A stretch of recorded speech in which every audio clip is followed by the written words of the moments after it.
Dear students, आज हम वे आंखें कविता के बारे में पढ़ेंगे। इसके कवि हैं सुमित्रा नंदन पंत। वैसे तो सुमित्रा नंदन पंत प्रकृतिवादी कवि हैं। प्रकृति की बहुत सारी रचनाएं उन्होंने लिखी हैं, क्योंकि कौसानी जैसी सुंदर जगह पर रहने वाला वो अकेला बालक जब प्रकृति की गोद में पला बड़ा तो निश्चित रूप से वो प्रकृति के बारे में ही अधिक जानता था और अधिक पसंद करता था प्रकृति को, और इसीलिए उन्होंने अपनी रचनाओं में भी प्रकृति का ही वर्णन किया है। लेकिन ये जो कविता है वे आंखें, ये प्रगतिशील दौर की वो कविता है जिसमें उस किसान के शोषण, उसकी बेबसी का वर्णन कवि सुमित्रा नंदन पंत ने किया है। जो किसान स्वतंत्र देश का नागरिक था, उस स्वाधीन भारत का किसान था जिसमें सबको स्वतंत्रता मिली हुई थी, लेकिन ये उसके साथ कैसा विश्वासघात हुआ, ये उसके जीवन की कौन सी पीड़ा थी कि वो उस कविता के माध्यम से कवि सुमित्रा नंदन पंत ने कहना चाहा है कि अंधकार की गुहा सरीखी उन आंखों से डरता है मन, भरा दूर तक उनमें दारुण दैन्य दुख का नीरव रोदन। कवि इस कविता में कहते हैं कि अंधकार की गुहा सरीखी, वो जो स्वाधीन देश भारत का किसान है उसकी आंखें कैसी हैं?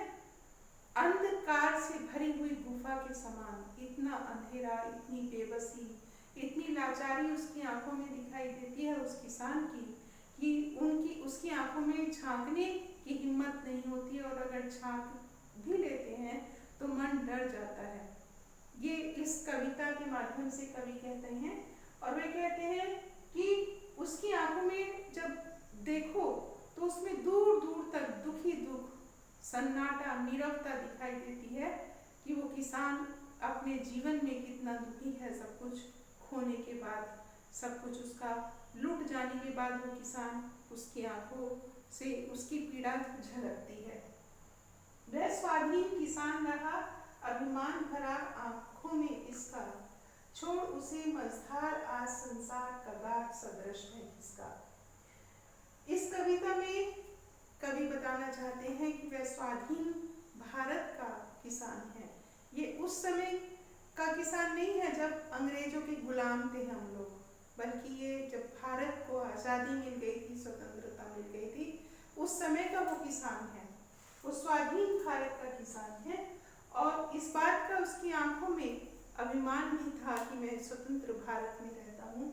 लेकिन यहाँ जो संसार की स्वार्थी प्रवृत्ति है, जो कदम कदम पर एक मनुष्य दूसरे को स्वार्थ नीचा दिखाने की कोशिश करता है, इस कविता में भी कवि ने वही बताने की कोशिश की है कि अपने बड़प्पन में आकर के बहुत सारे लोगों ने उसके साथ कितना दुर्व्यवहार किया, कितना बुरा किया उस किसान के साथ, और उसकी पीड़ा उस किसान की आंखों में दिखाई देती है।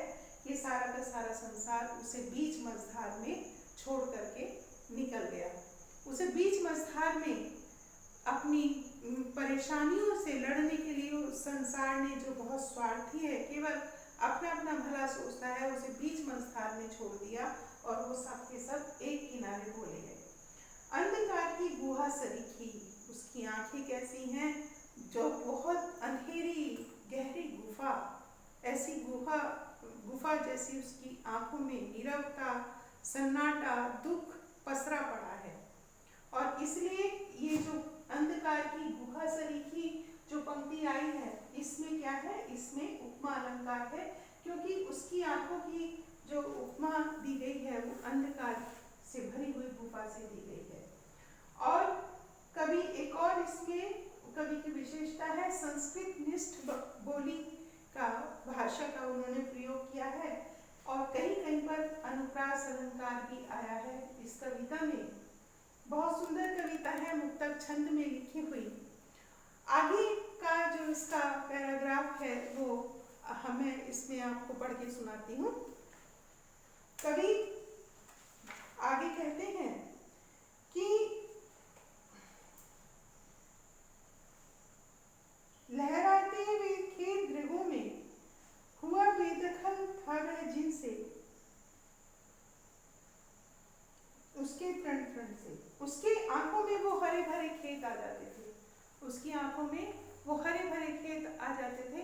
जो कि उसके पास खूब हरे भरे खेत थे, खलिहान थे, उसकी उजरी गायें थी, उसका भरा पूरा परिवार था, उसकी पत्नी थी। लेकिन जब समय की मार उस किसान के ऊपर पड़ी तो एक एक करके सब उससे दूर होते चले गए। पत्नी को समय पर दवाई दारू नहीं मिली तो वो भी सिधार गई, और उसकी जो बेटी थी वो भी माँ के अभाव में, माँ की जब उसको समय पर पेट भरने के लिए दूध नहीं मिल पाया तो वो बच्ची भी स्वर्ग सिधार गई। उस किसान का इकलौता बच्चा था, वो भी क्या किया, जमींदारी प्रथा थी उस समय पर, जमींदारी प्रथा के कारण लोगों पर अत्याचार, लोग बेचारे कर्ज ही चुकाते रहते थे, ब्याज ही चुकाते रहते थे। यही स्थिति किसान की भी थी। महाजन ने उसके बेटे को भी मरवा दिया और उसकी जो पुत्र वधू थी उसको भी कोतवाल ने पकड़ करके मंगवा लिया। उसके बाद क्या हुआ, उसकी जो पत्नी थी, उसकी जो पुत्र वधू थी, वो भी डूब करके मर गई। वो बेचारा किसान देखता रह गया कि थोड़ी ही देर में उसके साथ क्या से क्या हो गया, कितना अन्याय हो गया। वो इस पूरी कविता में साफ झलकता है, वो दुख, वो पीड़ा। और हम जैसे जैसे इस कविता में आगे आगे बढ़ते जाते हैं तो उस भारतीय किसान की जो छवि है वो हमारी आंखों के सामने साकार हो उठती है। तो इस तरह से सुमित्रा नंदन पंत जी ने बड़ा सुंदर दृश्य बिंब इस कविता के माध्यम से हमारे सामने प्रस्तुत किया है। और धीरे धीरे वो जो किसान है वो सन्नाटे में, नीरवता में बस एक टकटकी लगाए वो झांकता रहता है, घूमता रहता है कि कहाँ उसका वो सुख, कहाँ उसका वो भरा पूरा परिवार चला गया, जो उसके जीवन में बहुत सुखद स्मृतियां ही केवल बची रह गई हैं, बाकी तो उसका सब गुजर गया है। ये कविता, इसका सार, इसकी व्याख्याएं, इसके अर्थ ग्रहण संबंधी प्रश्न, ये सब आपको अपनी उत्तर पुस्तिका में करने हैं।